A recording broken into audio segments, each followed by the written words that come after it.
What if the true battlefield isn't out there, but inside you, not in what people say or do, but in how easily they can reach in and shake your peace? You've felt it, the sting of an insult, the weight of misunderstanding, the quiet storm that brews after someone crosses a line. And in those moments, it feels like they've taken something from you. But what if they haven't? What if no one has ever truly made you angry, only shown you where your control was never yours to begin with? The Stoics taught that the world is not the cause of our disturbance. Our interpretation of the world is that your peace, your calm, your clarity are not things to be defended, they are things to be reclaimed. This isn't about ignoring conflict or pretending pain doesn't exist. It's about rising above the noise, mastering the reaction, and stepping into a place where your emotions serve you, not rule you. In this journey, we explore 15 timeless lessons that will help you protect your inner stillness, no matter what life throws your way. If you've ever lost your calm and wished you hadn't, stay with me. You may just learn how to never lose it again. 1. The origin of anger. Let's talk about anger, not the surface reaction, but the truth buried underneath the fire. Most people believe we get angry because someone hurt us, lied to us, disrespected us, a betrayal, a sharp tone, a broken promise. But Stoicism teaches us to look deeper, because what we often call anger is not the event itself, but the echo of something unresolved within us.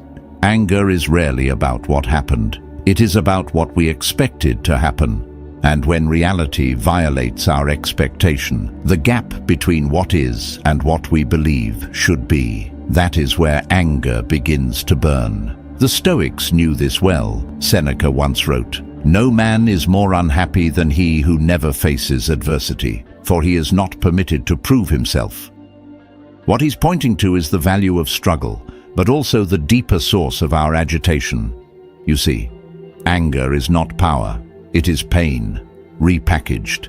It is fear dressed up as strength.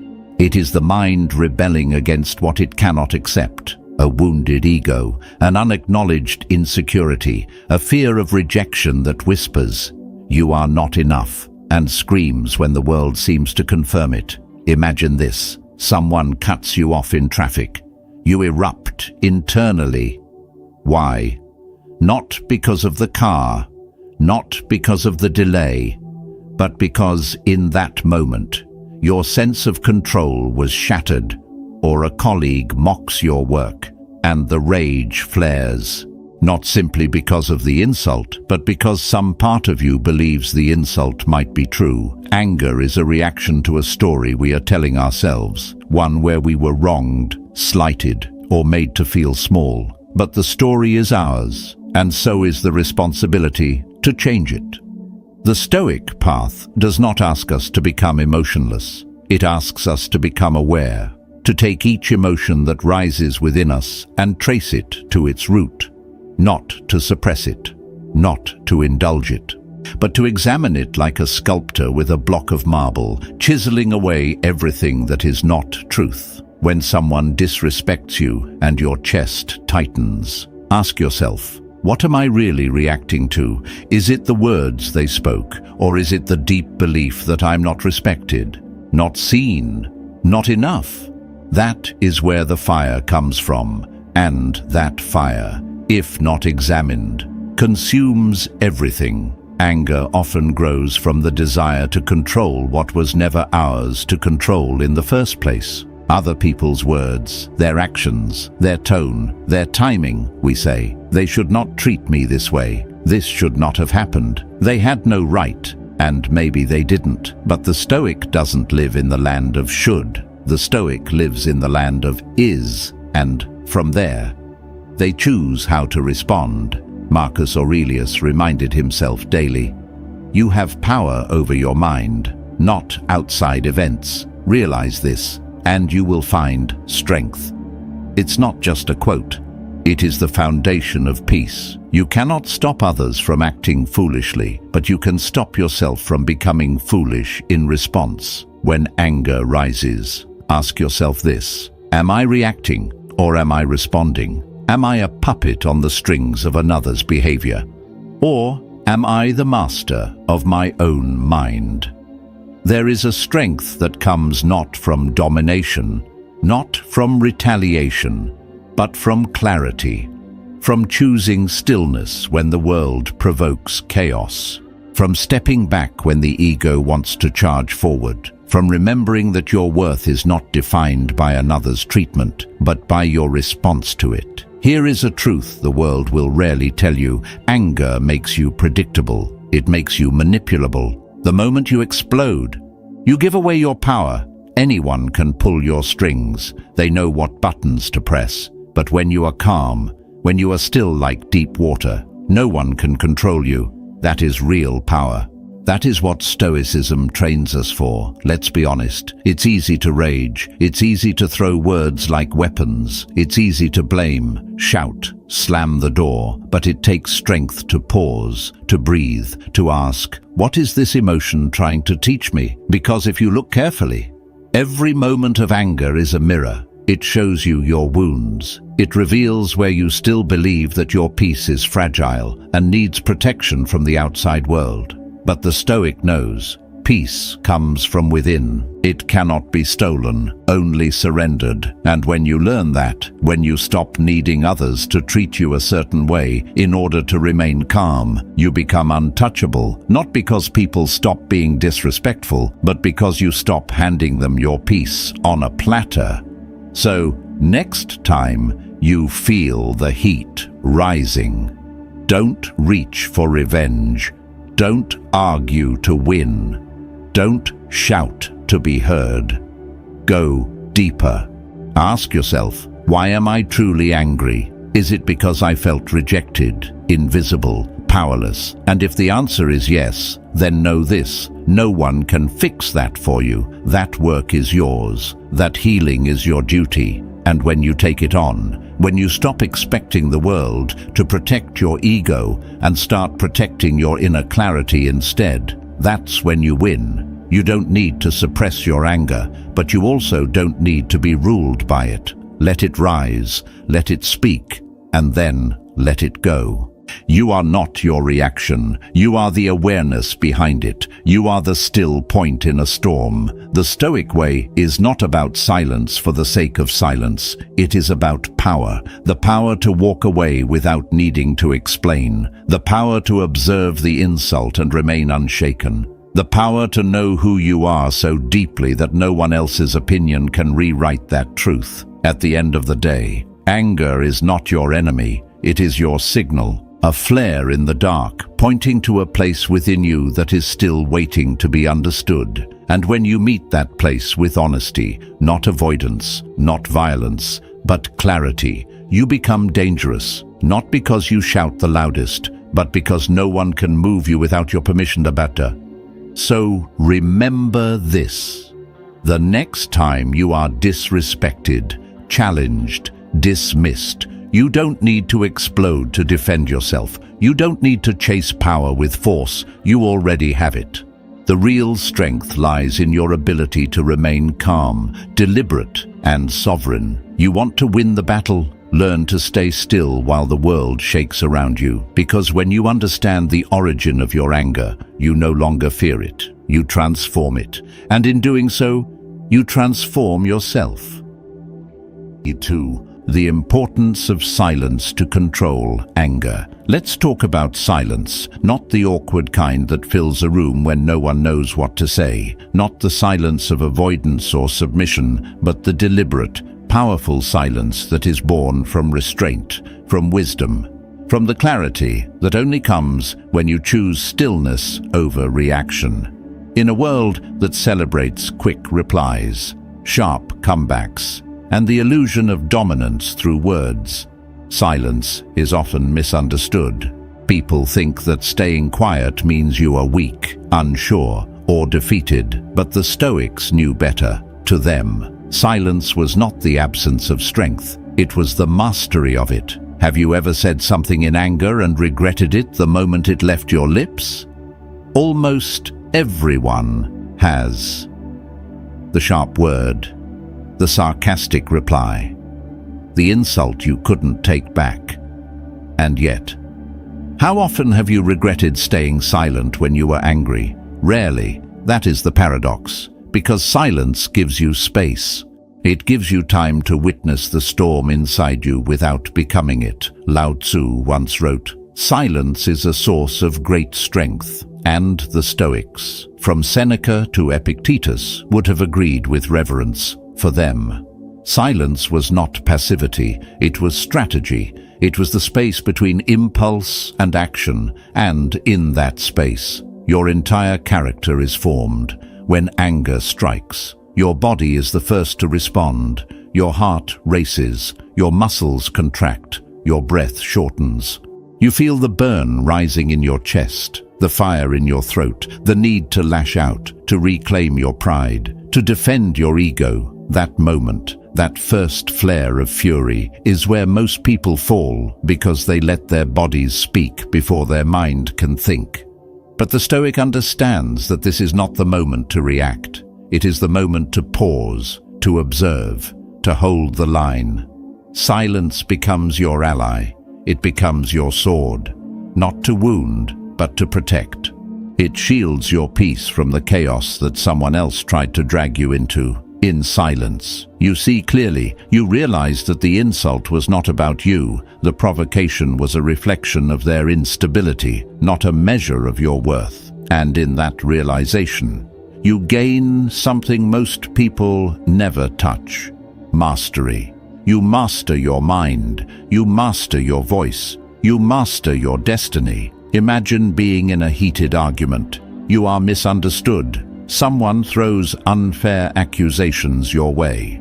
Their voice rises, the room tightens, and all eyes turn to you. Every instinct within you screams to respond, to set the record straight, to fire back with the same intensity. But instead, you breathe, you stay calm, you let the words pass like waves against a rock. You do not flinch. You do not justify. You do not mirror their chaos. You simply wait. You let silence stretch. And in that pause, something miraculous happens. You gain control, not over them, but over yourself. And that, the Stoics would say, is the highest form of power. Seneca warned that anger is like a storm. It sweeps in quickly and blinds us. It distorts our vision. It makes us see enemies where there are none, threats where there is only misunderstanding. And if we allow that storm to move us, we are no longer living with reason. We are being driven by passion, which always leads to regret.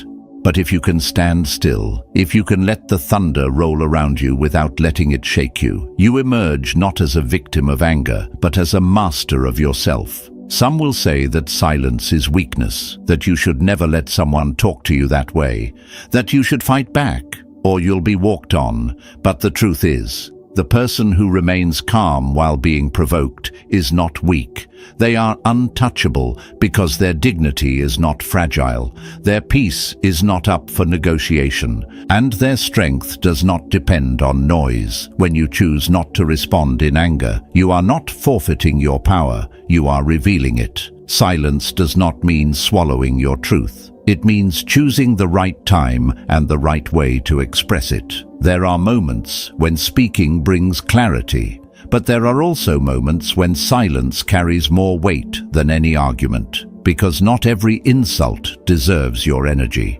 not every accusation deserves your voice, and not every conflict deserves your presence. Sometimes the most powerful message you can send is to not engage, to let the chaos scream and echo into nothingness while you remain grounded in your own stillness. The Stoic is not emotionless. They feel everything, but they are not ruled by what they feel. They use emotion as a signal, not a commander. When anger rises, they do not deny it. They acknowledge it. They study it. They ask, "Why am I feeling this? What wound has this touched? What belief has this challenged?" And only when they have examined it with clarity do they decide whether to speak. Most times, they do not need to, because the clarity they find in silence is enough. Let us take this further. You're not just using silence for yourself. You're modeling something for others. In your calm, you show people another way to live.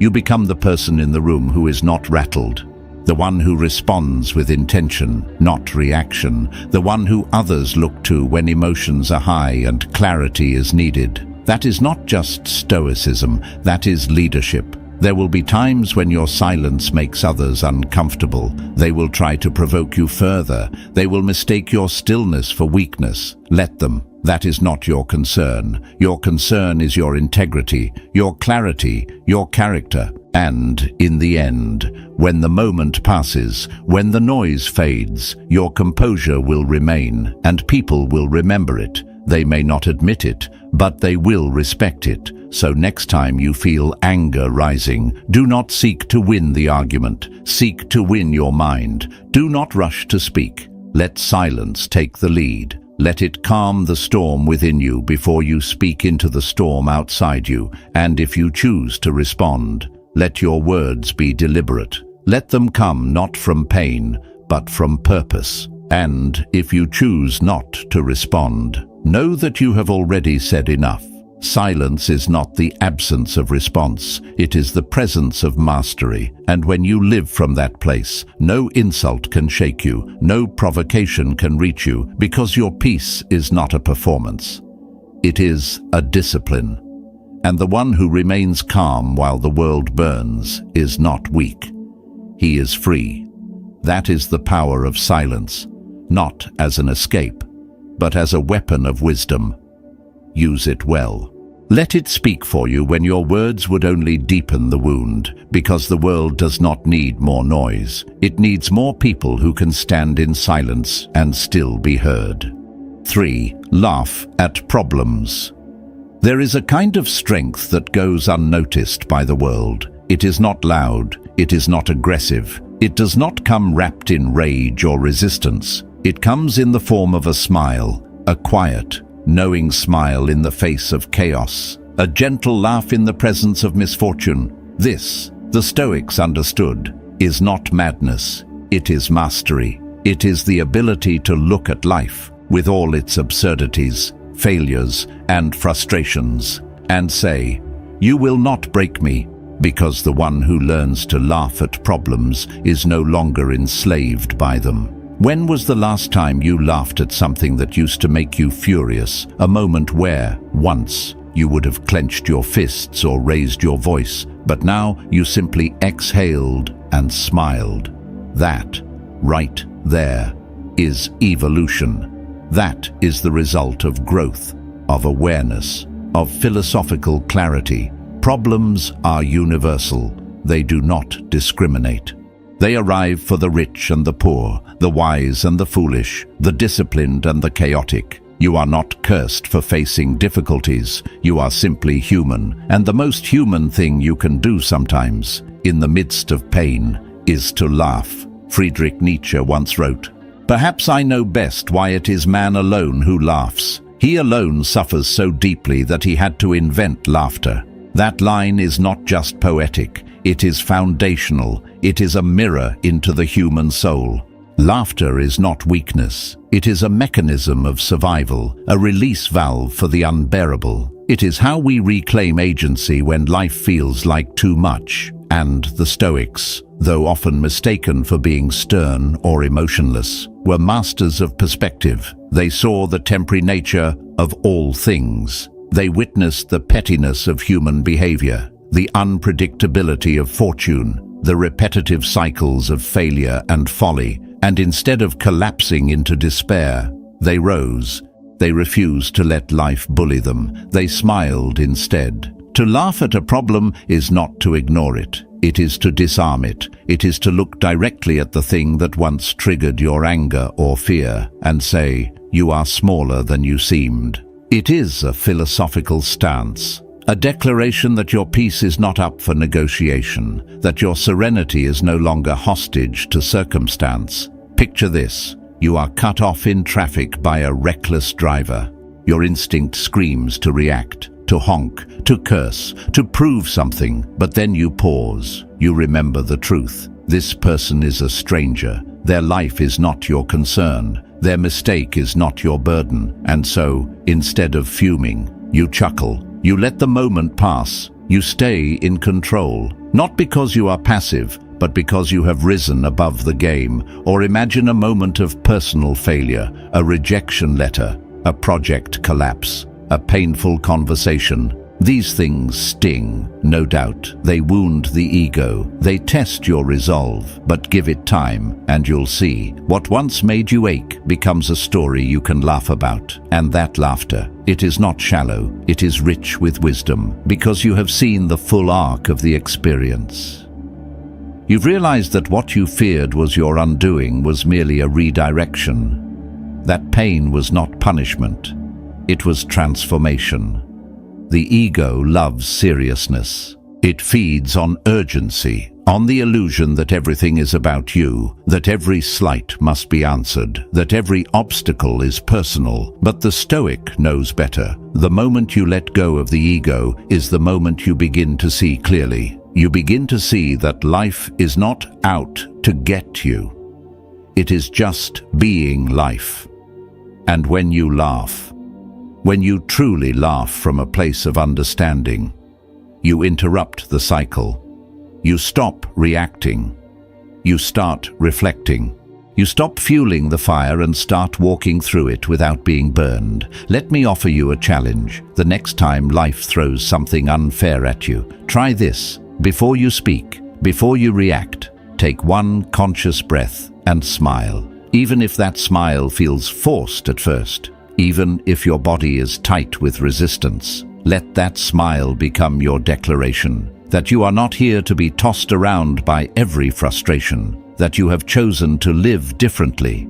You're not suppressing your emotions. You're mastering them. You're not ignoring the problem. You're shrinking its influence over your nervous system, your energy, your spirit. Because the truth is, most of what angers us will not matter a year from now. Much of what we stress about today will be forgotten in the timeline of our lives. The things we once believed would break us often become the very experiences that shaped us. That is the magic of perspective. And laughter is the gateway to that perspective. It reminds us that we are not fragile, that we are not defined by what happens to us, but by how we carry ourselves through it. Think of the Stoics in ancient Rome, surrounded by corruption, political games, betrayal, death.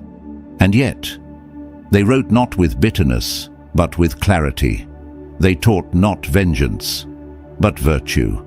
Marcus Aurelius, emperor of the most powerful empire in the world, endured endless trials and still managed to write, "Choose not to be harmed, and you won't feel harmed." That is not naivety. That is the strength of a mind that refuses to be imprisoned by its surroundings.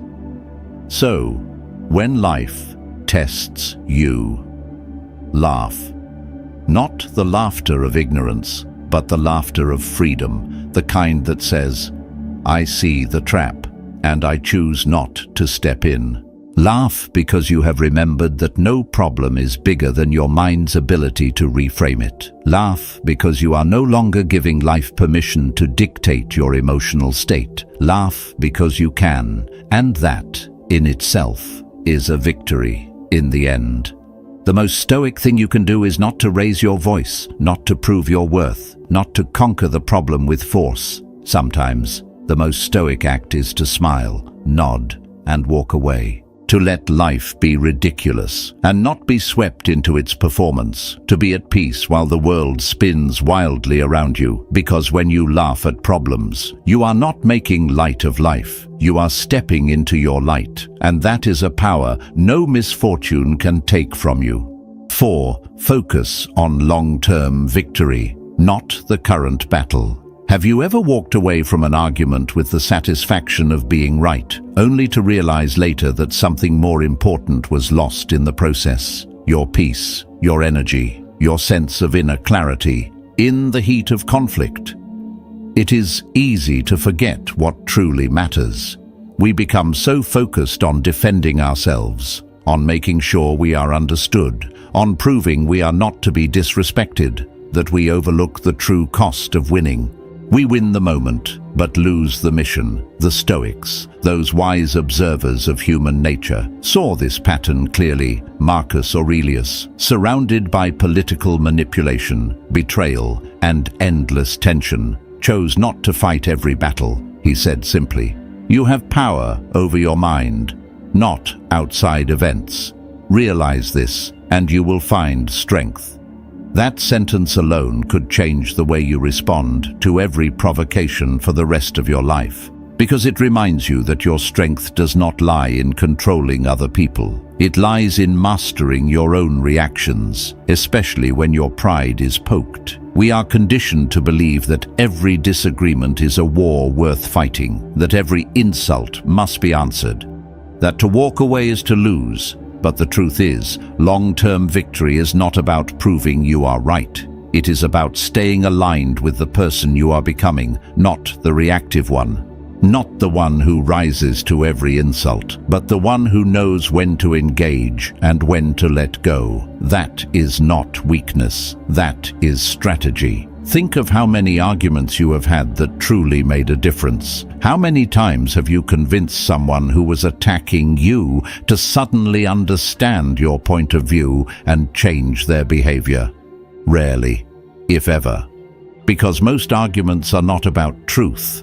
They are about control, about dominance, about the illusion of power. And when you take the bait, when you meet fire with fire, you burn yourself in the process. You may feel justified for a moment, but that moment fades quickly. What remains is the exhaustion, the regret, the loss of presence. The Stoic asks a better question. Not, "How can I win this battle?" but, "What is the cost of this victory?" Because not every battle is yours to fight, and not every win is worth the price. There are moments when saying nothing, when walking away, when choosing peace over pride is not surrender. It is self-respect. It is a declaration that you will no longer be pulled into every storm that passes your way, that you are building something greater than momentary triumph. You are building a life that is calm, grounded, and clear. Imagine someone accuses you unfairly. Your instinct is to defend yourself, to correct them, to restore your reputation. But then you pause. You ask, "What do I actually gain by engaging here? Will they truly listen, or am I feeding a fire that thrives on attention?" In that pause, you reclaim your authority. You remember that your energy is sacred, that your peace is more valuable than their opinion. And in that remembrance, you rise above the noise. Being calm does not mean being passive. It means being precise. You do not fight every battle. You choose your conflicts wisely. You choose which fires are worth your water and which are better left to burn out on their own. The Stoic does not suppress emotion. He observes it. He steps back and sees the bigger picture. He knows that life is not a courtroom where every offense must be litigated. Life is a path, and the further you go, the more important it becomes to travel light. There is power in letting go, not because you are avoiding confrontation, but because you know what truly matters. Your clarity, your character, your long-term mission, and that mission is not to be right. It is to be wise. It is to become the kind of person who brings stillness into chaos, the kind of person who inspires not by force, but by example, the kind of person whose silence speaks louder than another's shouting. Think about the people you admire most, the ones who lead with grace, who hold presence in any room, who make you feel calm just by being around them. Do they erupt at every disagreement? Do they correct every small offense? Or do they carry themselves with quiet confidence, knowing that their truth does not need to be defended at every turn? That kind of power is not performative. It is practiced. It is built slowly, through the discipline of restraint, the courage to pause, and the clarity to choose long-term peace over short-term pride. So the next time you are provoked, when someone misunderstands you, disrespects you, or challenges your integrity, stop, breathe, ask yourself, what am I really trying to prove, and to whom? Ask, if I walk away from this moment without reacting, what will I gain? And, more importantly, what will I lose if I let this drag me down? Then take one step back. Zoom out. Look at the road you are on, the person you are becoming, the peace you are building, and choose that. Let the world rage if it must. Let others argue if they need to. But you will hold your center. You will choose silence over shouting, stillness over stimulation, wisdom over winning. That is how you lead, not by overpowering others, but by mastering yourself. Because, in the end, the one who wins the moment may lose the future. But the one who keeps their peace, who walks away with dignity intact, who chooses not to fight every battle, but to build something lasting, that person is truly undefeated. That person is untouchable. Let that be you, every day, over and over. Win without fighting, lead without dominating, rise without noise. That is the Stoic way. That is the long-term victory. 5. Make not getting angry a mental challenge. What if staying calm became your private arena, your own silent sport? We live in a world that celebrates physical toughness, discipline in the gym, obsession with metrics, achievements, and constant hustle. But the greatest form of strength is not found in lifting weights or climbing corporate ladders. It is found in the moments when someone disrespects you, provokes you, tries to humiliate you, and you remain still. Not because you are weak, not because you are indifferent, but because you have chosen not to be moved. That is mastery. That is the highest level of inner discipline. And if you start approaching it that way, as a test of personal excellence, something profound begins to happen. You stop being a slave to your emotions. You stop reacting like a puppet whose strings are pulled by someone else's mood. You take the controls back. Epictetus, a man who lived as a slave and still rose to become one of the most respected philosophers of his time, said it with piercing clarity. Any person capable of angering you becomes your master. Think about that. Anyone who can disturb your peace, anyone who can ignite your rage, owns you. They press a button, and like a machine, you react, they insult you, and you fire back. They provoke you, and you lose control. But the Stoic refuses to be programmable. He studies the game and flips it. He watches what provokes him, not to avoid life, but to train for it, to rise above it. He sees the trigger and smiles inwardly. This is the arena. This is the test. This is where I grow. Imagine for a moment that this became your daily training. Not just reading about Stoicism, not just quoting the philosophers, but living their mindset. Each day you wake up and say to yourself, today I will not be controlled. I will not allow another person's immaturity to hijack my peace. I will pause. I will breathe. I will respond, not react. I will observe myself in real time. That shift alone can change your entire life, because it transforms your emotions from enemies into allies, from explosive reactions into valuable information. You begin to notice, I am being triggered. This is the part where I usually lash out, or shut down, or lose my clarity, but not today. Today, I am awake. And yes, it is hard, especially when the world seems unjust, when people lie about you, disrespect you, or try to manipulate you, when they weaponize kindness, when they twist your words, when they act like they are the victim after attacking you. It is hard to stay composed. But that is the challenge. That is where the real growth lives. Staying calm when everything is calm means nothing. Anyone can smile when the weather is good. The power lies in staying composed when you have every reason to be angry, when you are justified to explode, but you choose not to. That is real strength. Make it a game. Turn your restraint into a form of self-respect. Count how many times you do not react. Let that be your scoreboard. Not for the world to see, but for yourself. Let it fuel your pride. Not the kind rooted in ego, but the kind built on dignity.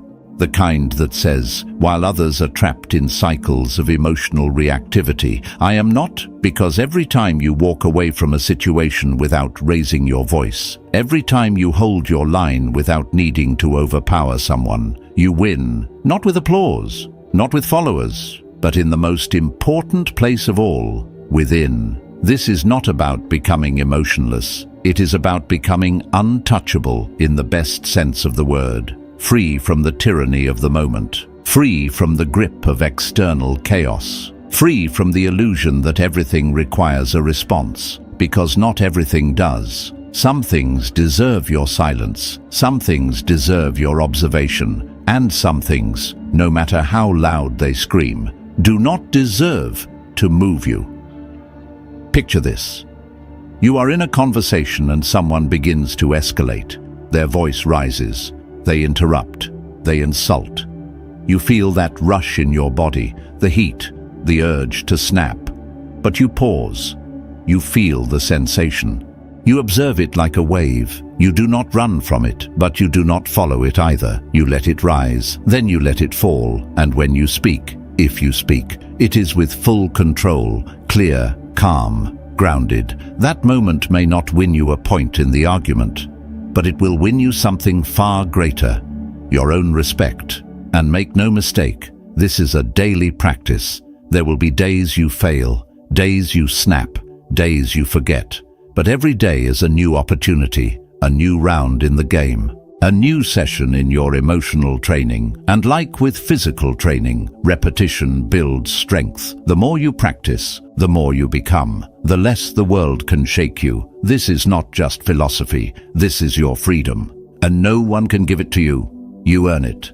In the pause, in the silence, in the choice to stay above the noise. You are not here to win arguments. You are not here to prove yourself to people who cannot see you clearly. You are here to master yourself, to live with integrity, to lead with presence, to walk into any situation with the quiet knowledge that no one owns your mind but you. And when you live like that, people notice, not because you are loud, but because you are unshakable. So make not getting angry your private challenge, your daily discipline, your personal form of greatness, and let every moment of composure be a quiet reminder to the world and to yourself. You are no one's puppet. You are no one's project. You are a stoic in action, calm, aware, and free. 6. Accept the reality of life and people.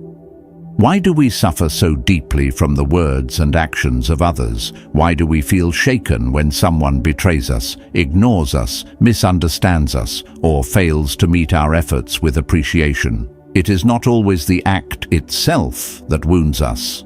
More often, it is the expectation behind it.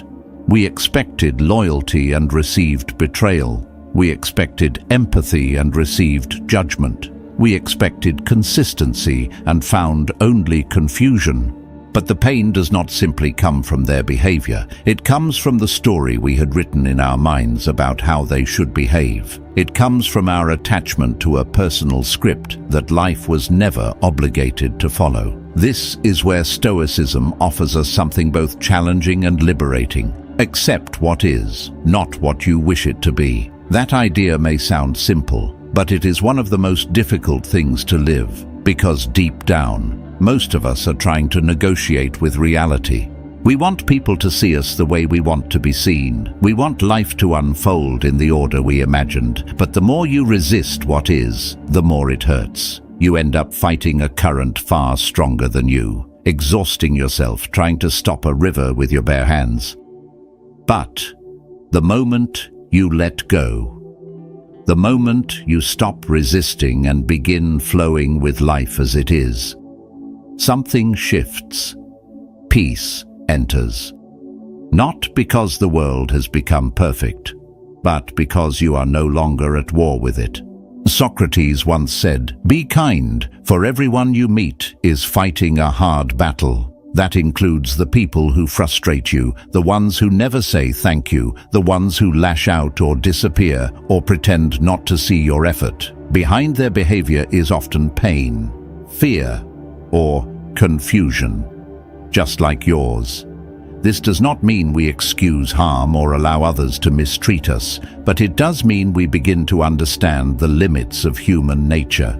People can only operate from the level of awareness they have reached. And the truth is, many have not traveled very far. So what happens when you finally accept that people will sometimes lie, that they will act selfishly, that they will fail to see your worth, or never offer the apology you deserve? At first, it feels cold, it feels like giving up, but sit with it long enough, and you will discover something else, the warmth of freedom.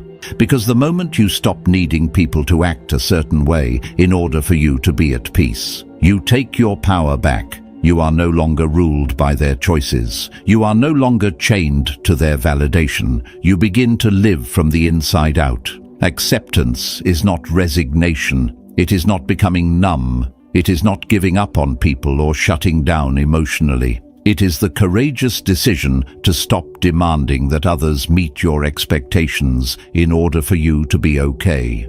It is about making peace with what you cannot control, so you can focus fully on what you can. You cannot control who recognizes your effort. You cannot control who listens with compassion. You cannot control who stays or who leaves. But you can choose whether you internalize their behavior.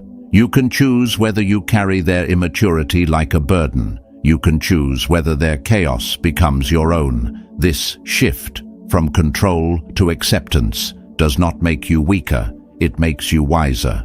Because it frees your attention, it releases you from the exhausting cycle of trying to fix people who are not ready to change, of chasing closure from those who never gave you clarity, of proving your worth to people who were never capable of seeing it. You begin to conserve your energy. You begin to reclaim your attention. You stop looking outward for peace and start creating it inward. This is not a small shift. It is a quiet revolution. It is the day you stop trying to rearrange the world to match your vision and begin mastering the only thing that was ever yours to command, your mind. You stop fighting what cannot be controlled. You stop pleading for fairness in a world that was never built on guarantees. And instead, you rise, you observe, you adapt, you strengthen. That is the Stoic way, to look at life directly, with open eyes and a steady heart, and still choose to walk with dignity.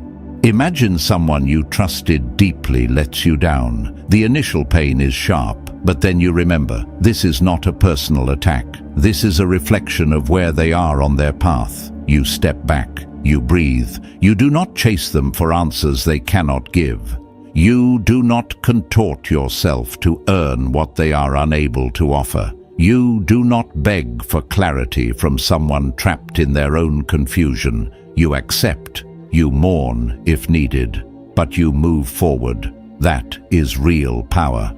Quiet, grounded, resolute. Or think of the times when you gave your best effort and it went unnoticed. The promotion never came. The friend never said thank you. The sacrifice was taken for granted. And in that silence, resentment begins to grow. But the Stoic catches it. He does not allow bitterness to take root. He reminds himself, my effort is not wasted just because it was not seen. My integrity does not require applause. My peace is not conditional. And so he walks on, with strength intact and heart undisturbed. Ask yourself now, where in your life are you still fighting reality? Where are you demanding that someone change so you can feel better? Where are you trying to extract fairness from a world that never promised it? And then ask, What would happen if I let go? If I stopped resisting what is and started responding to it with wisdom, with clarity, with inner stillness? You would not just find calm, you would find something deeper. You would find your center, that place within you that does not rise and fall with the moods and actions of others. That place where real peace begins. Acceptance is not a lack of strength, it is the beginning of it. It is the moment you stop reaching outward and start rooting inward. And from that place, you stop reacting to life. You start responding to it. You stop chasing control. You start practicing mastery. And that shift changes everything. Because once you accept life as it is, you no longer live in reaction. You live in presence. You no longer beg people to meet you where you are. You meet yourself. You stand firm. You lead with compassion. Not because others deserve it, but because you do. You live from your own values. You speak your truth without needing it to be received. You give without needing anything in return. And that is not weakness. That is stoic freedom. Quiet, clear, unshakable. 7. Don't take things personally. How much of your emotional suffering has come not from what actually happened, but from what you believed it meant about you? A harsh tone, a delayed reply, a look that felt like disapproval, a betrayal that seemed to arrive without warning. And your mind begins to write a story. Maybe they are disappointed in you. Maybe you are not enough. Maybe you said too much. Or not enough. Maybe if you were smarter, more attractive, more valuable, things would be different. And just like that, you have taken someone else's behavior and turned it into your identity. You have made their reaction your reflection. But what if you didn't? The Stoics understood something that many of us still struggle to accept. Most of what people do has nothing to do with you. Their moods, their actions, their distance or cruelty, their silence or praise are more often a reflection of their own inner world than a statement about yours. Their perception, their story, their fears, their wounds. People see the world not as it is, but as they are. And when you begin to live from that truth, your inner life becomes quieter. You stop collecting every look, every word, every moment as evidence against yourself. You stop allowing every shifting mood around you to become a storm within you. Don Miguel Ruiz once said, "Nothing others do is because of you." This is not an excuse to avoid responsibility for how we affect others. It is a reminder to stop assuming that everything others do is a judgment of your worth. You can be kind and still be called distant. You can be honest and still be misunderstood. You can give everything and still be told it was not enough. That is not your failure. That is their filter, the lens through which they see the world. And when you forget that, you begin to live in reaction. You allow your sense of self to rise and fall on the tides of opinion. You hand your peace to people who do not know how to hold it. Taking things personally is the fastest way to become a prisoner of other people's unresolved pain. One careless comment ruins your entire day. One silence keeps you awake for hours. One rejection sends you spiraling into self-doubt.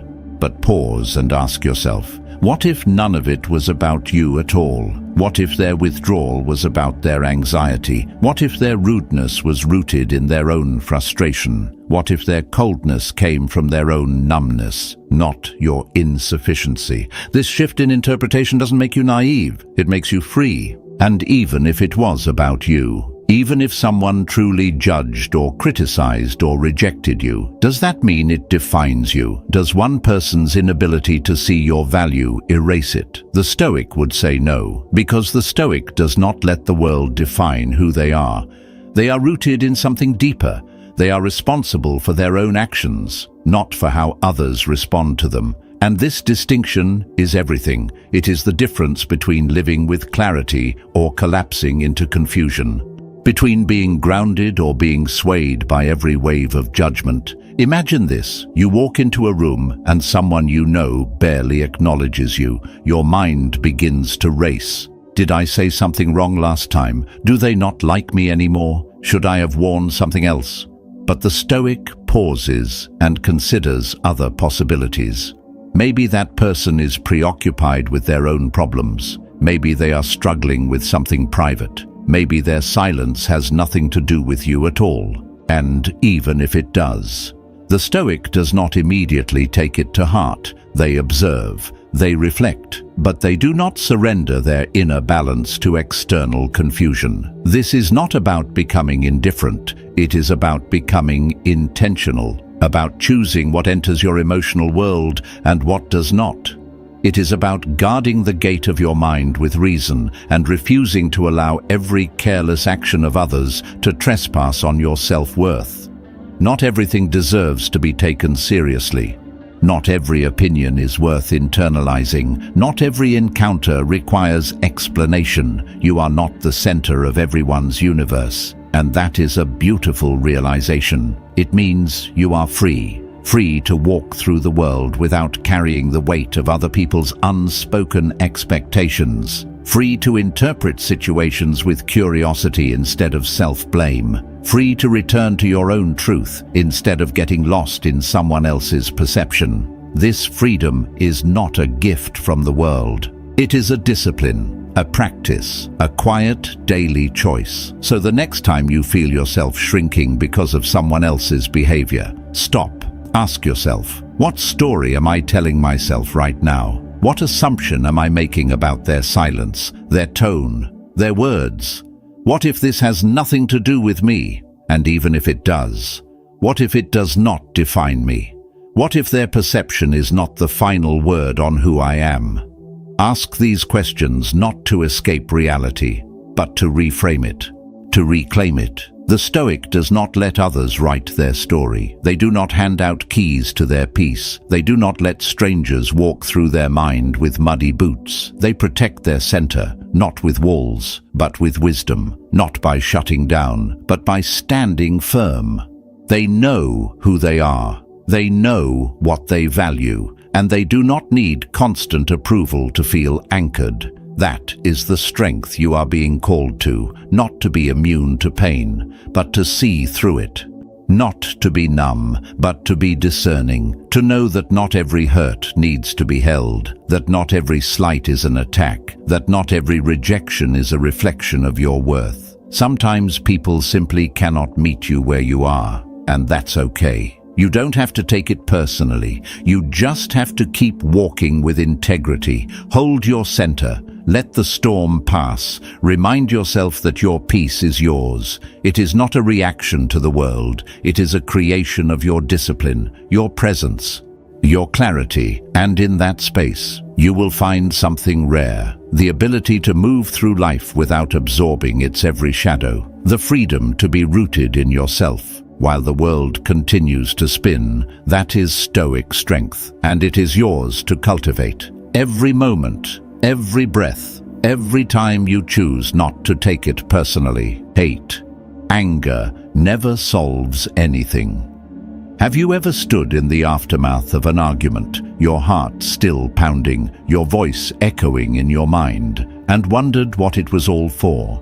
Anger has a way of seducing us in the moment. It feels like power. It surges through your body like fire, sharpens your words, tightens your grip on the situation. It whispers that you are finally in control, finally being heard. But what does it leave behind when the fire burns out? Broken connection, damaged trust, regret, silence where there was once understanding, distance where there could have been closeness. That is the true legacy of anger when it is left unexamined. And the Stoics saw this clearly. They warned us not to suppress emotion, but to study it, not to deny what we feel, but to master what we become because of it. Seneca captured this with brutal clarity when he wrote, "Anger is an acid that can do more harm to the vessel in which it is stored than to anything on which it is poured."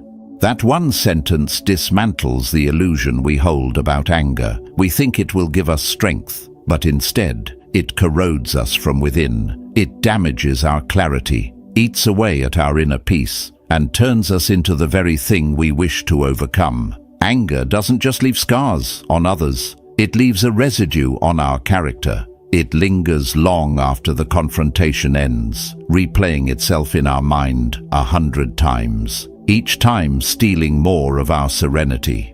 Now ask yourself, when was the last time your anger truly solved a problem? When you raised your voice? Did it suddenly bring understanding? When you exploded in frustration? Did it bring resolution or just more noise? Most of the time, anger changes nothing.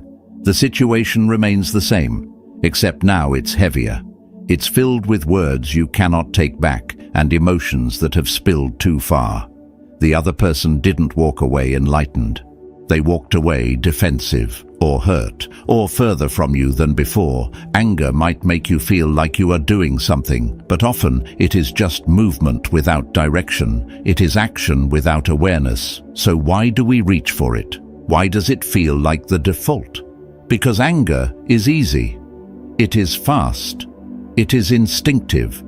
When we feel powerless or disrespected, it becomes a reflex. But Stoicism is the practice of not living on reflex.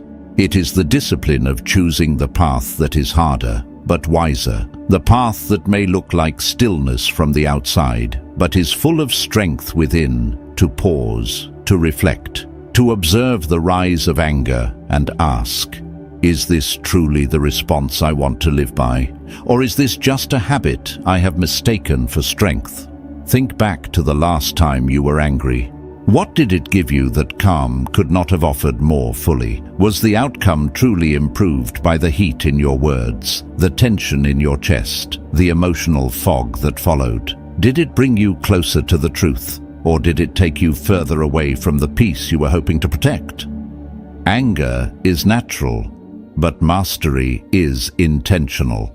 And the Stoic is not someone who denies anger. He is someone who uses it as a mirror, a test, a chance to practice clarity instead of chaos, a moment to become stronger, not louder. Look at the people who inspire you most, the leaders, the mentors, the guides whose presence seems to calm the room. Are they the ones who erupt at every offense, or are they the ones who, even when provoked, remain composed, the ones who hold their ground without losing their center? Those are the people we remember, not because they never felt anger, but because they never let it define them. They chose stillness when they had every reason to rage. They chose clarity when confusion seemed justified. That is strength, quiet, undeniable, stoic. Imagine a friend betrays your trust. The initial impulse is rage. You want to confront them, to hurt them back with your words. But what if instead you paused? What if you let the anger rise, observed it like a wave, and then asked yourself, what outcome do I truly want? Do I want revenge, or do I want peace? Do I want to sever every tie, or do I want to walk away with dignity and tact? The Stoic understands that this is the real battlefield. Not the argument, but the inner decision. Not the noise, but the clarity beneath it. You do not win by shouting louder. You win by not handing your peace to those who do not know what to do with it. And here's the hard truth. Every time you choose calm over anger, you are not being passive. You are practicing power, the real kind, the kind that cannot be taken from you, the kind that builds, the kind that people feel in your presence, not in your volume. It takes nothing to react. It takes everything to pause, breathe, and choose something wiser. And every time you do, you build mental muscle. You wire your mind for mastery. You choose long-term stability over short-term release. And that choice compounds. It becomes a way of living, a life that does not collapse when tested, a mind that does not fracture under pressure. So the next time anger rises, do not suppress it. That will only make it louder. Observe it, disarm it, get curious about it. What does it actually want? What story is it trying to protect? What fear lies beneath it? And more importantly, what is your peace worth? Is it worth a reaction that only adds more chaos? Is it worth being pulled into someone else's storm? Or is it worth protecting like something sacred? Not because you fear conflict, but because you value direction. You do not have to be ruled by what rises in you.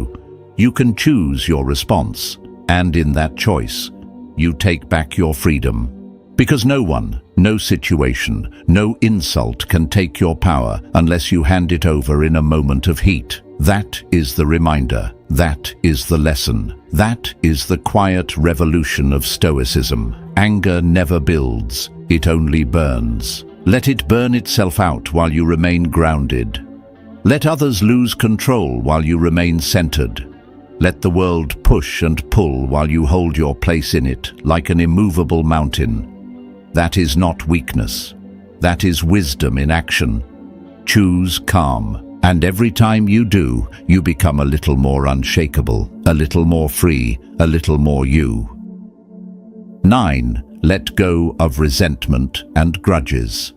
Why is it that we hold on so tightly to the very things that hurt us? Why do we cling to the memory of pain like it offers us protection? Why do we rehearse old betrayals in our minds as if keeping them alive somehow safeguards us from future wounds?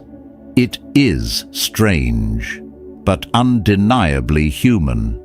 There is a part of us that believes holding on will prevent history from repeating itself, that if we keep the wound visible, we will see the next betrayal coming.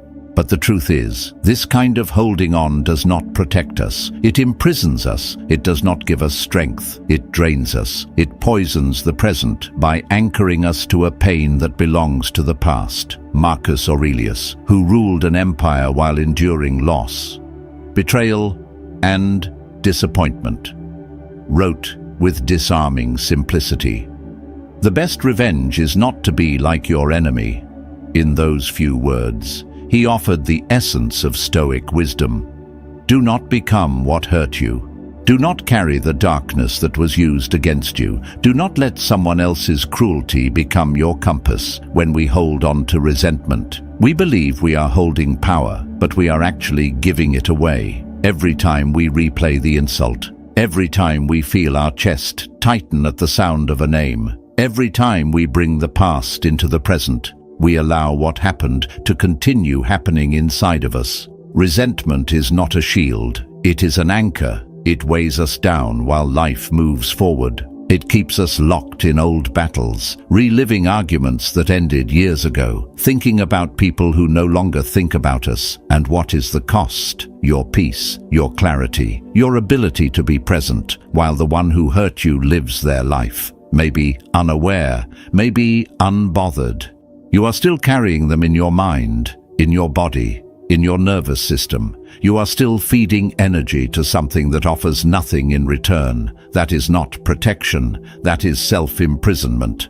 Let us be clear, forgiveness is not denial. It is not excusing the harm or forgetting the lesson. It is the refusal to allow that harm to define you. It is a quiet, powerful decision to be free, to say, "This happened, it hurt, but it will not own me." Forgiveness is not something you do for the other person. It is a gift you give to yourself. It is a way of releasing the weight you have carried for so long you forgot what it feels like to live without it. And you do not need permission to let go. You do not need an apology that may never come. You do not need the other person to understand, agree, or change. You simply need to choose yourself, your peace, your future. Think of it like this. Your mind is your home.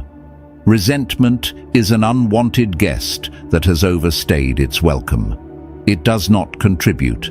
It does not clean up after itself.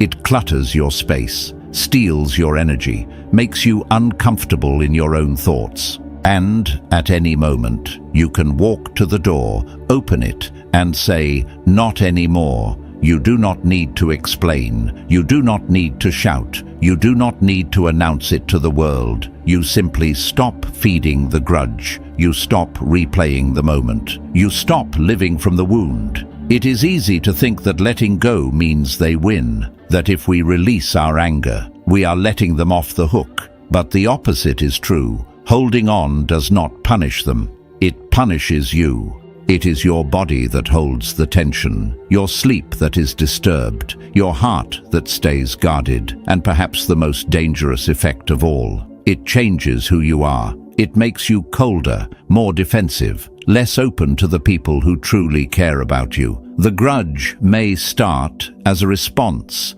to someone else's wrong, but if left unexamined, it becomes your burden, your identity, your limitation.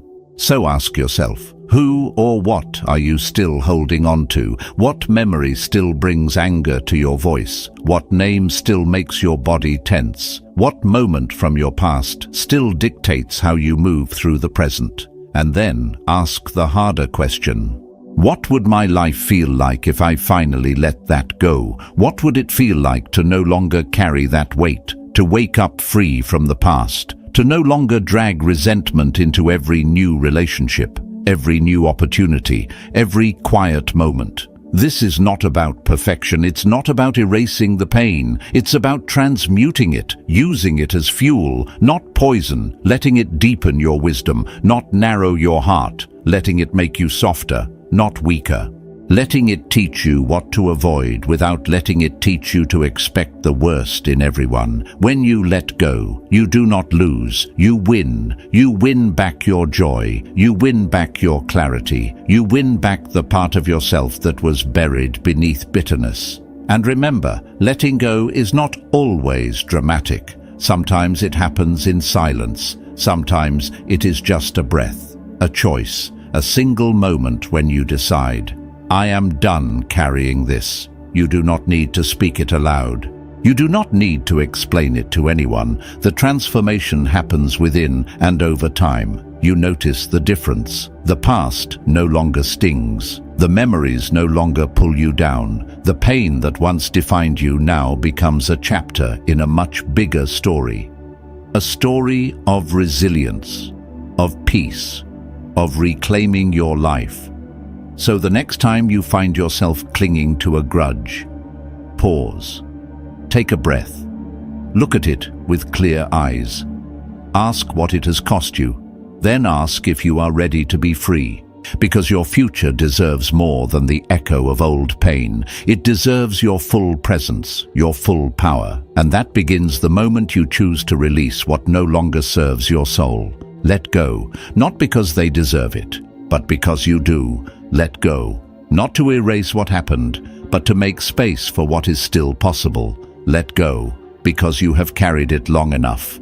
And now, it is time to put it down. That is not weakness. That is the strength of someone who refuses to let the past define their future. That is the quiet courage of the Stoic. And that is the beginning of real peace.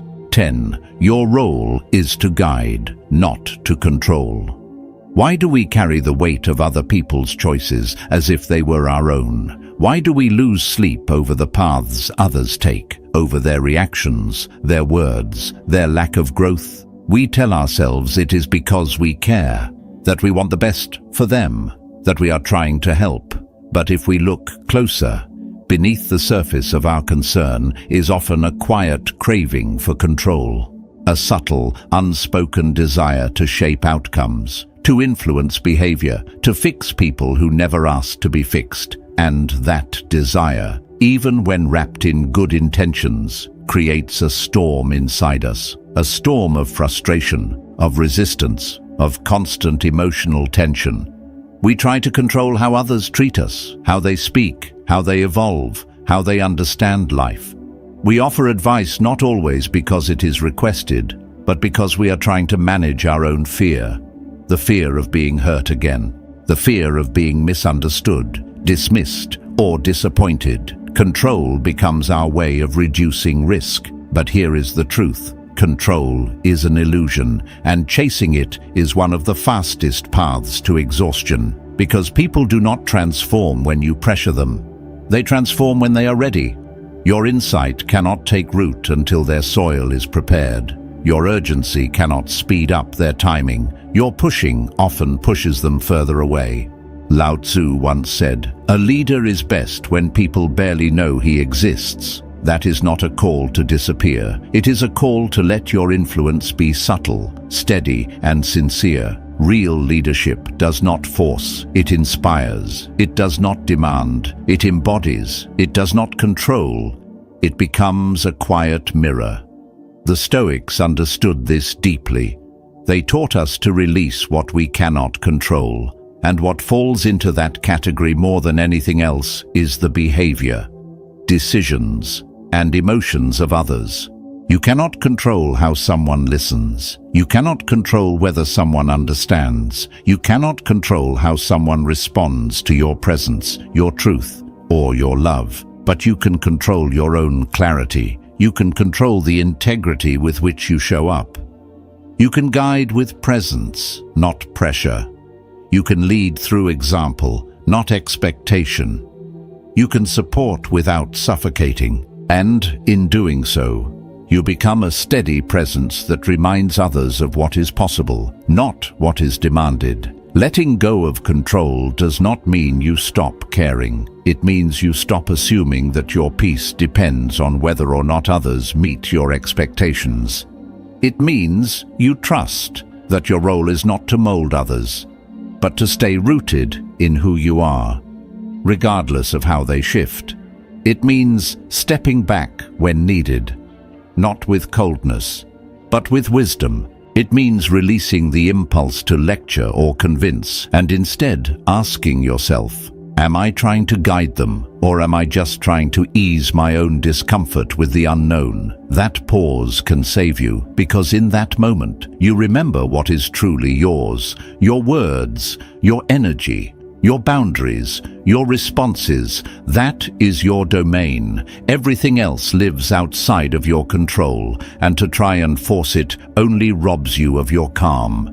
The Stoic does not interfere where his influence is not welcome. He knows that trying to dominate someone else's journey only reveals a lack of trust in life itself. And yet, ironically, the less you push, the more you influence. When people feel seen, not judged, they open. When people feel free, not cornered, they grow. When they feel respected in their timing, they begin to listen. Not because you made them, but because you made space for them to find it on their own. That space, that calm, that inner steadiness you cultivate becomes your most powerful form of leadership. It teaches others without preaching. It uplifts without control. It offers clarity without demand. Think of someone in your life you desperately want to help. A loved one who seems stuck. A friend who keeps choosing pain. A partner who struggles to communicate, and notice the tension in your chest when you feel helpless. That tension is not your fault, but it is your responsibility. Because what they do is not a reflection of your failure, and what they choose is not something you are meant to carry. Your job is not to rewrite their path. It is to walk your own with so much clarity and peace that they feel the presence of another way, that they feel the contrast between your calm and their chaos. And maybe, just maybe, they begin to ask questions, and maybe, eventually, they begin to shift, not because you pushed, but because you showed. The Stoic leads without noise. They do not impose their will. They focus on their own alignment, and from that alignment, they extend love, support, and clarity. Not ultimatums, not control, because they understand the deepest truth. People rarely remember what you told them to do, but they always remember how they felt around you. Did they feel judged or understood, pressured or seen, controlled or free? So the next time you feel the urge to correct someone, to fix their path, to push them into clarity they are not ready for, pause, ask yourself, is this truly about them, or is this about my need to avoid uncertainty? Then breathe, recenter, and remind yourself of what is yours. You are here to be a light, not a leash. You are here to embody wisdom, not enforce it. You are here to lead, not to force. That is the difference between control and guidance. And when you live this way, something extraordinary happens. People begin to soften in your presence, not because you demanded it, but because your peace became contagious, your stillness became magnetic, your calm became the invitation they did not know they needed. And that, more than any lecture or plan or pressure, is what changes people. That is what opens hearts. That is what transforms lives. Your role is not to control. Your role is to guide, to lead by being, not by forcing, to trust the timing of life, and to remain steady in your own. That is how you make a difference without losing yourself. That is how you protect your peace while still showing up with compassion. That is how you influence the world, not through pressure, but through presence. And that presence, quiet and unwavering, is the mark of someone who has truly mastered the Stoic path. 11. Apply the ACD model to reframe how you interpret events. What if the pain you feel is not rooted in what actually happened, but in the meaning you gave it? What if the anger, the sadness, the rejection, the despair are not the direct results of life's events, but rather the product of your interpretation? This is where transformation begins. This is where Stoicism steps out of the pages of philosophy and into the real world. Because most people live as if their emotions are reflexes, automatic and beyond their control. Someone disrespects them, they get angry. Someone ignores them, they feel invisible. Life shifts unexpectedly, and they crumble into confusion. But Stoic wisdom tells us there is a space between what happens and how we feel, and it is within that space that all your power lives. Carl Jung said, "It all depends on how we look at things and not how they are in themselves." This is not just a poetic idea. It is the foundation of the ACD model: awareness, control, direction. 3 simple words. 1. Life-altering discipline. When you learn to apply them in real time, you stop being a passenger in your own mind. You stop being at the mercy of the world's chaos. You stop being a puppet of emotion. You start living with authorship, clarity, and calm. It begins with awareness. You catch the spark before it becomes a fire. Maybe it is that tightness in your chest. Maybe it is the story that suddenly floods your mind. They are ignoring me again. I am not valued. This always happens to me. That moment of self-narration is where the reaction begins. And if you are unaware, you ride the wave automatically. But if you pause, if you notice the emotion forming in your body, in your thoughts, you create a window, a space, and in that space, you are free to choose a new path. Then comes control. Not control over the outside world. That is not yours. But control over how you respond to it. Control over the lens through which you interpret what just happened. You cannot stop someone from being rude. You cannot stop life from interrupting your plans. But you can choose how you frame it. You can ask yourself powerful questions. What else could this mean? Am I reacting from a place of past pain? Am I seeing clearly? Or am I projecting? Is this about me? Or is this just familiar discomfort being activated again? These questions are not signs of weakness. They are the foundation of strength, because they take you out of the storm and place you back in the seat of awareness. And finally, direction. Now that you are aware and have reclaimed control over your internal lens, what will you do with it? Where will you steer your energy? This is the moment of transformation. Instead of spiraling into anger, you direct your attention toward patience. Instead of collapsing into hurt, you shift your posture into understanding. Instead of punishing others with coldness or retaliation, you use the experience to reinforce a boundary, not out of resentment, but out of self-respect. This is how you turn emotional pain into emotional power. This is emotional alchemy. You take the raw material of frustration, of misunderstanding, of disappointment, and you reshape it into wisdom, into strength, into peace. This model is not just a mental exercise. It is a discipline, a daily training ground for your mind. It requires you to slow down, to notice the speed of your thoughts before they become words, before they become reactions. It requires humility, the kind that is willing to admit, maybe I'm not seeing this clearly yet. And it requires courage, the courage to stop blaming the world and start owning your inner life, the courage to choose responsibility over victimhood, the courage to choose peace even when you feel provoked.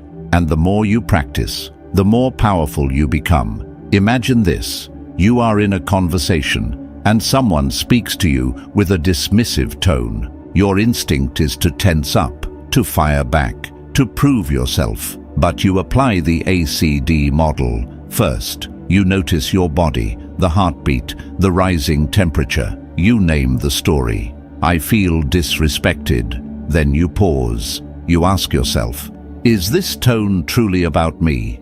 Or is this person projecting their own stress? You shift the frame. Then you choose your direction. You speak clearly but without aggression. You protect your boundary, but not your ego. You remain calm. Not because you are pretending, but because you are in control. That is power. And with time, you start to notice something remarkable. You are no longer afraid of other people's moods. You are no longer walking on eggshells in your relationships. You're no longer waiting for life to behave so you can feel okay, because you have trained your mind. You have conditioned your perception. You know that whatever happens outside, you can respond from the inside with strength, clarity, and peace. And that, my friend, is emotional freedom. That is Stoic power. So ask yourself, where in your life are you still reacting automatically? What situations consistently trigger you into spirals of frustration, insecurity, or emotional fatigue? Then ask, what would change if I applied awareness instead of assumption?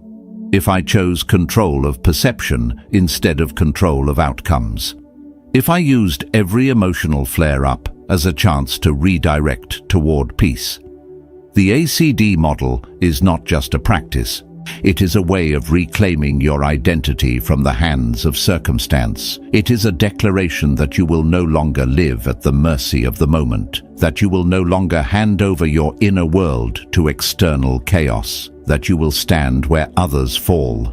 Think clearly where others explode. Move deliberately where others spiral. Because that is what Stoicism trains you for. Not a life without challenge, but a mind that is prepared for it. And when you live this way, something shifts.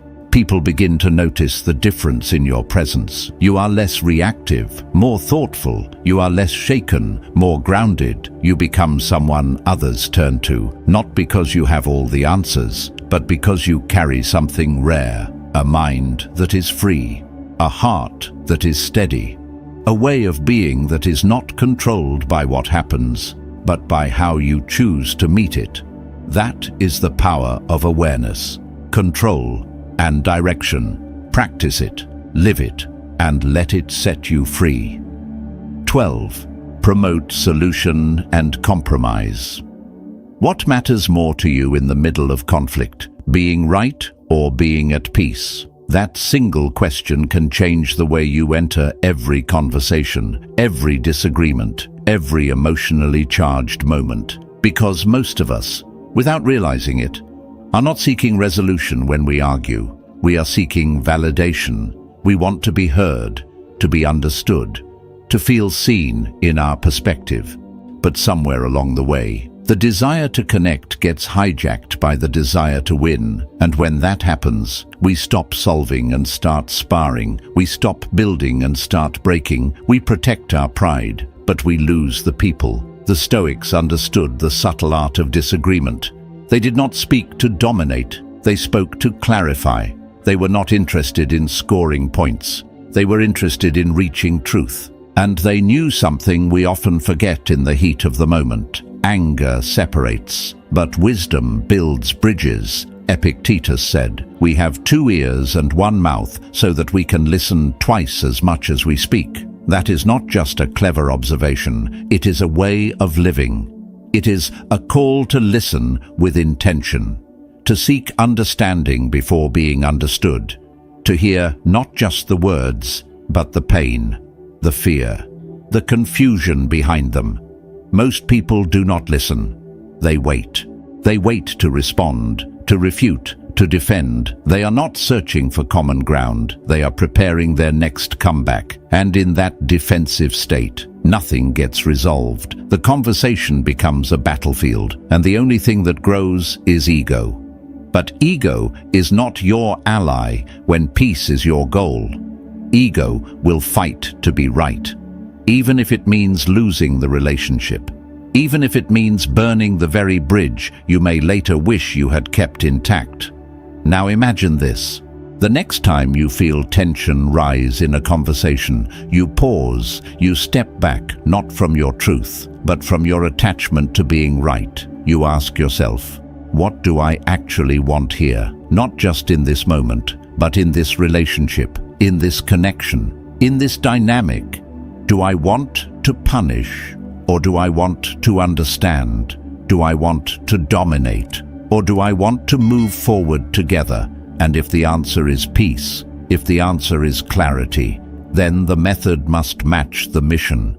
You cannot argue like a warrior and expect to end like a healer. Solution requires calm. Compromise requires humility. It is the strength to say, maybe I don't have all the answers. It is the wisdom to admit, maybe we're both holding a piece of the truth. It is the emotional maturity to consider that there might be a third path we have not yet explored. And that path, the one that transcends black and white, right and wrong, is the path of wisdom. The Stoic does not avoid conflict out of fear. They approach it with the intention to elevate, not escalate. They do not fight every battle because they understand that not every disagreement is worth their peace. They let go, not because they cannot win, but because they know their energy is too valuable to waste on arguments that lead nowhere. Think about the last time you argued with someone, not over something grand, but something simple, a miscommunication, a different point of view, a personal opinion. What did it cost you? Was there a silence that followed? A distance that grew, a moment where understanding could have blossomed, but instead resentment took its place. The Stoic sees this not as failure, but as opportunity, an opportunity to grow the relationship, or to exit it with grace, to strengthen the bond, or to protect their boundary with respect. Every conflict is a doorway. The question is not whether you walk through it, but how. Compromise does not mean weakness. It does not mean bending your values. It means finding a way forward that honors the bigger picture. It means being clear about what matters and flexible about what does not. It means asking, what serves not just me, but us? In personal relationships, in friendships, in leadership, that mindset transforms you. It takes you from being reactionary to being responsive, from being emotionally tangled to emotionally wise. And when you choose that path, something subtle but powerful begins to shift. People feel safer around you. They feel heard. They feel respected. Even in disagreement, you become someone they can talk to, not just argue with, someone they can bring their truth to. Without fearing retaliation, you become the calm in the chaos, the presence that invites openness, even in tension. So the next time conflict finds you, try this. Breathe, not to silence yourself, but to steady yourself. Listen longer than feels comfortable, not to agree, but to truly understand. Speak softly, not because your voice is weak, but because your peace is strong. Ask better questions, not the kind that trap, but the kind that open. Questions like, what are you really afraid of here? What do you need from me? How can we move forward without either of us losing ourselves? That kind of dialogue builds trust. That kind of presence dissolves walls. And always remember this. Your calm is not just your protection, it is your leverage. It is the space where solution is born, where clarity emerges, where relationships evolve. Anyone can raise their voice. Anyone can dominate a room, but very few can hold their ground and stay soft. Very few can hear a harsh tone and respond with stillness. Very few can let go of the need to win and instead seek what heals. That is the path of the Stoic.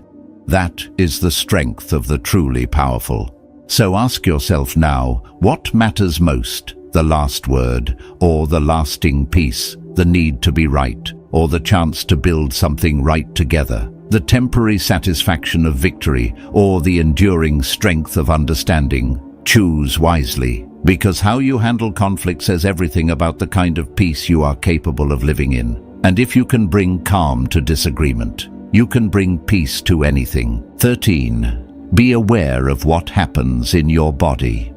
What if your body feels the storm long before your mind understands the weather? What if the tightening in your chest, the shallow breath, the clench in your jaw, the heat rising in your face, the knot in your stomach, are not symptoms to be dismissed, but signals to be understood? This is the wisdom the Stoics lived by, even if they didn't name it in the language of modern science. They knew that mastering the mind is not possible without first listening to the body, because the body never lies. Long before your thoughts form a sentence, long before your anger finds a voice, your body is already telling you something important. The question is, are you listening? In the teachings of Stoicism, emotional mastery is not about suppression. It is not about pretending nothing bothers you. It is about intercepting the wave before it crashes. It is about noticing the subtle tremor before it becomes an earthquake. And this awareness begins not with thought, but with sensation. Your nervous system is faster than your thinking mind. In fact, it reacts before you even have time to label what is happening. Someone says something that touches an old wound. You feel your fists clench, your jaw tightens, your breath shallows. That is your first alert. But if you are not trained to notice, you will miss the moment. You will be swept into reaction before you ever had a chance to choose. Alan Watts said it simply, the body does not lie. And the Stoic would nod, because the path to mastery begins in noticing when your body reacts. It is not weakness, it is intelligence. It is showing you that something meaningful is happening. Maybe it is an old story resurfacing. Maybe it is a boundary being tested. Maybe it is fear wearing the mask of anger. But you cannot address it if you cannot feel it. If you have been taught to numb, to override, to distract, to dismiss your signals as inconvenient or unimportant, you lose the only chance you have to stay conscious in the heat of emotion. Imagine this. You are in conversation and someone interrupts you. Not just once, but repeatedly. Your chest tightens. Your shoulders rise. Your breath becomes sharp. You feel the familiar burn of irritation. That is your moment. The opportunity. You can either move forward on autopilot, speak sharply, assert yourself from a place of tension, or you can notice, you can pause, you can say to yourself, I feel heat, I feel contraction, something in me feels dismissed, but I will breathe, I will observe, I will choose my next move with clarity. That is power, not power over the other person, but power over yourself. The kind of power no one can take from you. Your body is your early warning system. It remembers things your mind might have forgotten. It stores past pain, not as ideas, but as patterns. It tells you when something is off, even if you cannot yet explain why. And when you train yourself to notice those signals, when you learn to pause before the wave peaks, you give yourself the freedom to respond, not just react. That space between stimulus and response is where growth happens. It is where maturity lives. It is the difference between repeating an old pattern and writing a new one. This is not just philosophy, it is a daily practice. The Stoic does not detach from the body, he listens to it. He studies its messages. He uses it to stay grounded, not to escape emotion, but to navigate it wisely.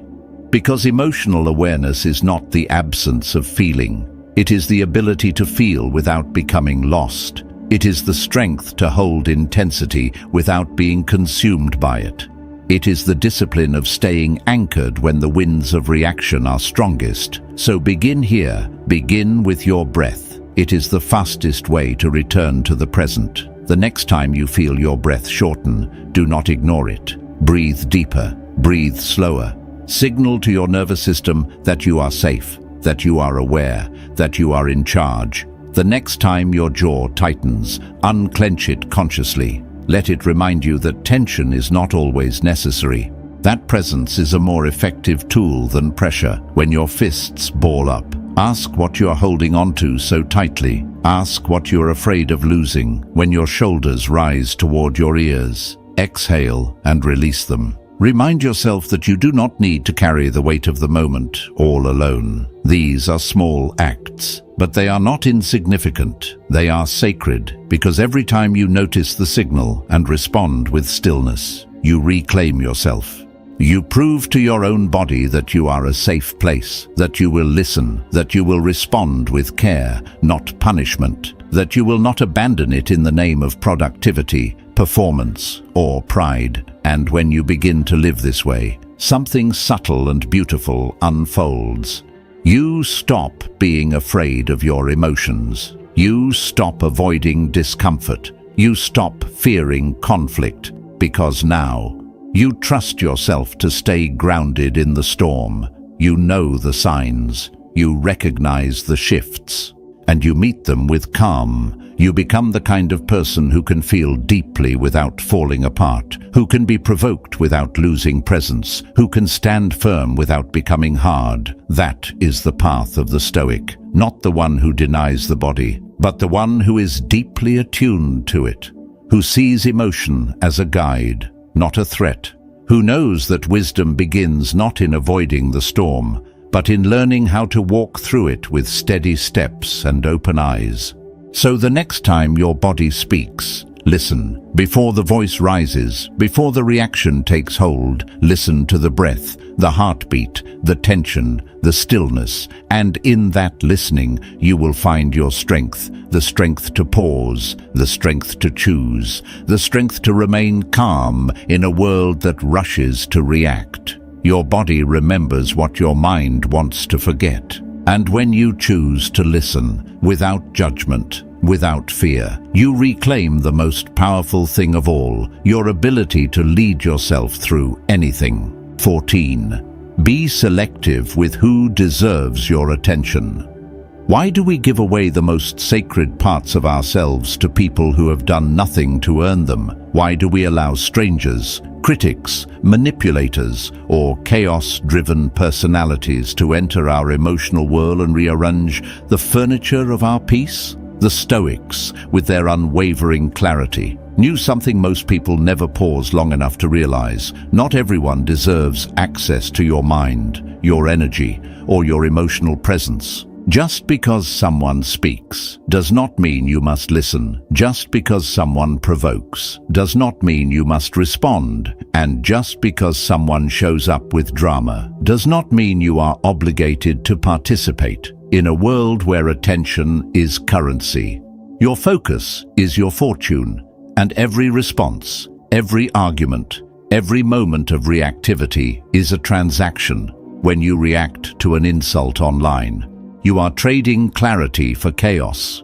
When you engage with a coworker who thrives on conflict, you are exchanging your peace for tension. When you allow a stranger's rudeness to follow you for hours after a passing moment, you are letting them dictate your mood long after they have forgotten you. Seneca, one of the wisest Stoics, said it with precision. Associate with people who are likely to improve you, not people who flatter your ego. Not people who entertain your comfort, but people who challenge your thinking with honesty, who sharpen your values, who lead you back to yourself when you start drifting away. You must begin to see your attention as sacred, because it is. Every second you spend defending your character to someone who does not know your story is a second lost to the mission of becoming who you are meant to be. Every time you explain yourself to someone committed to misunderstanding you, you are throwing pearls into the void. And every time you chase validation from those who lack the depth to give it, you are abandoning your own clarity. Emotional selectivity is not emotional coldness. It is not detachment from humanity. It is discernment. It is the decision to rise above the noise without abandoning compassion. It is the strength to say, I do not need to prove myself to everyone. I do not need to react to everything. I do not need to carry opinions that were never meant for me, because every battle you choose not to fight is a victory in itself, and every silence you choose wisely is an act of self-respect. Imagine this. You are scrolling online and someone posts a passive-aggressive comment aimed at undermining you. Your heart beats faster. Your mind begins crafting the perfect reply, but you stop. You ask yourself, is this person worthy of my peace? And the answer is no. You scroll past. You breathe. You return to what matters. You preserve your power. Or perhaps a colleague throws a subtle jab in a meeting. Your body tenses. You feel the fire rise. But instead of taking the bait, you look inward. You hold your center. You address the situation when the time is right, not when the reaction is loudest. That is strength. Not the kind that flexes for approval, the kind that needs no applause to remain firm. This practice begins with awareness, noticing who pulls you into emotional turbulence, noticing what situations leave you mentally drained, noticing how often you respond not from clarity but from wounded reflex, and then you pause, you breathe, you ask the question, does this deserve me? Not my attention, not my words, not my time, me, my presence, my emotional investment. And if the answer is no, you let it pass like a storm in the distance. Not every cloud needs your shelter. Not every fire needs your water. Set boundaries like you would guard your home. You do not let every stranger walk in just because they knocked. You do not open every message and allow it to rearrange your emotions. You choose what gets to stay and what must leave. You protect your mind not out of fear, but out of deep self-respect. Because you are not a puppet for other people's projections. You are not here to respond to every invitation to chaos. You are here to build, to grow, to rise, and something shifts when you begin living this way. You stop feeling pulled in every direction. You become quieter inside.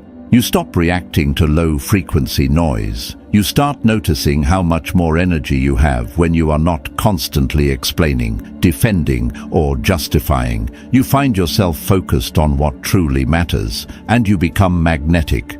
Not because you are louder, but because you are clear. People begin to feel your boundaries without you having to announce them. They feel your silence as presence, not absence. They sense your calm as power, not indifference. Being selective is not selfish.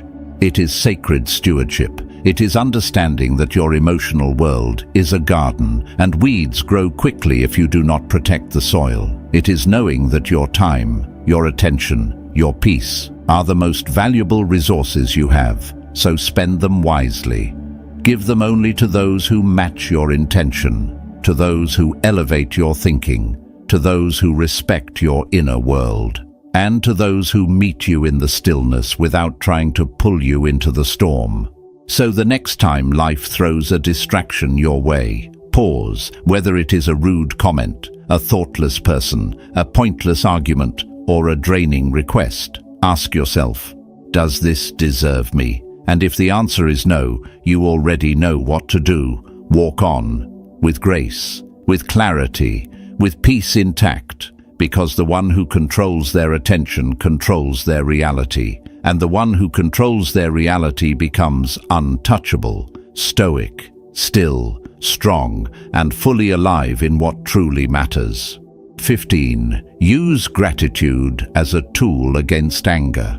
What if the real cure for anger is not control, but appreciation? What if the most powerful way to stay calm is not to fight the fire, but to light another flame, one that warms instead of burns? That is the wisdom the Stoics quietly practiced. Because anger thrives in a mind that obsesses over what is missing, what is unfair, what should have gone differently. It feeds on expectations unmet, on outcomes unfulfilled, on narratives of injustice.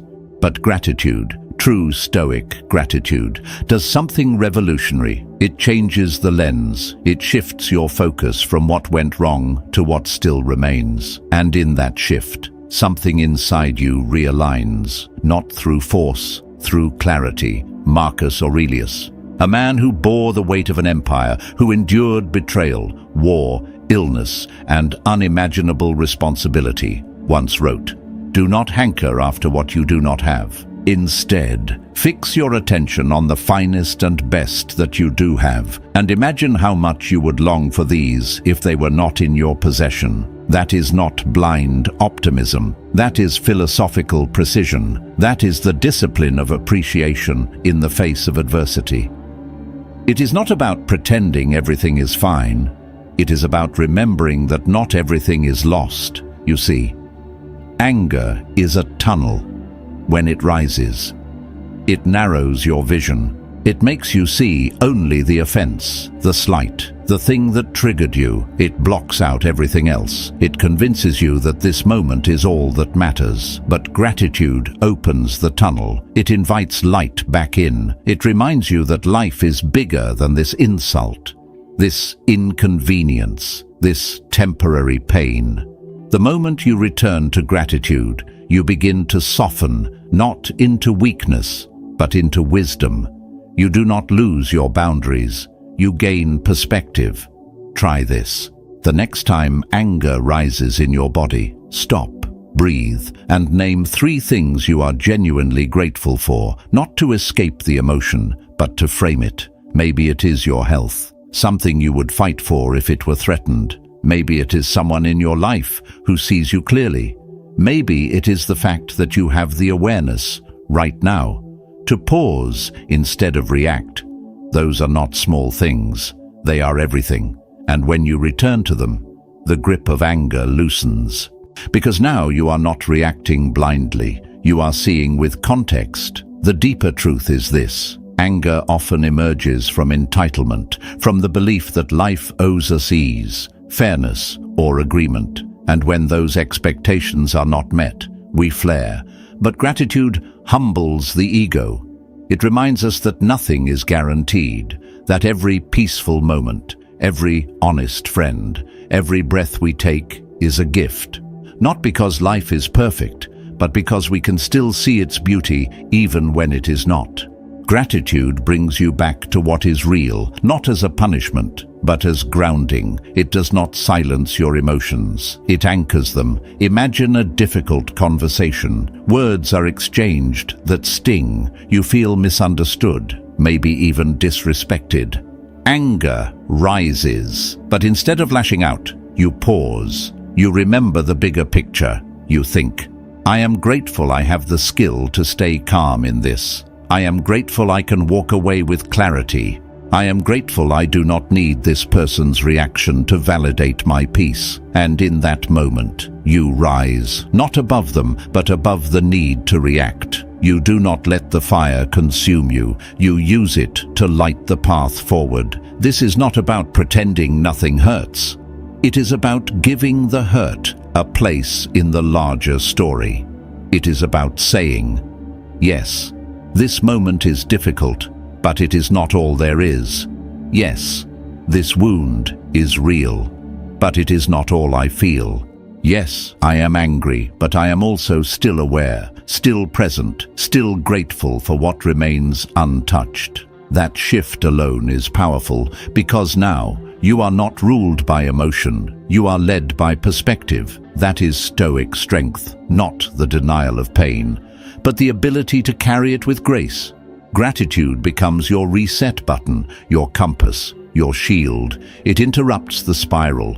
It interrupts the story you are telling yourself about how unfair, how unbearable, how unacceptable everything is. It says, look again, not to minimize the pain, but to see beyond it. That is where maturity begins, in the space where you can feel anger, but still choose peace, where you can be provoked, but still choose presence, where you can be wounded, but still choose perspective. So, let gratitude be your daily discipline, not a fleeting mood, but a practiced lens. Begin the day by remembering what is already enough. End the day by recalling what went right. And, in the middle, when life tries to pull you off center, return to that place, that silent list, that quiet truth. You have so much. Even now, even in the fire, even in the disappointment, even when things fall apart. And if you can see that, you have already won something greater than any argument, any revenge, any outburst ever could offer. Because the calmest person in the room is not the one who feels nothing. It is the one who remembers everything, who remembers what matters, who remembers the blessings that surround even the hardest moments. That person is not naive. That person is not fragile. That person is free. So when the world stirs your anger, pause and give thanks. Not because the storm has passed, but because you remember how to hold the sun inside you. Even when the skies are grey, and when you live like that, your anger loses its grip, your spirit rises untouched, and you become unshakable, not by chance, but by choice. The choice to be grateful. Even here, even now, especially now. So now you've seen it. Not just a set of ideas, but a deeper truth that most spend their lives avoiding. Your calm has never belonged to anyone else, not to circumstances, not to conflict, not to the noise outside. It has always been yours, every time you reacted with anger, every time you let someone else dictate your state of mind. It wasn't a reflection of them. It was a reflection of how easily you gave away what was meant to be protected.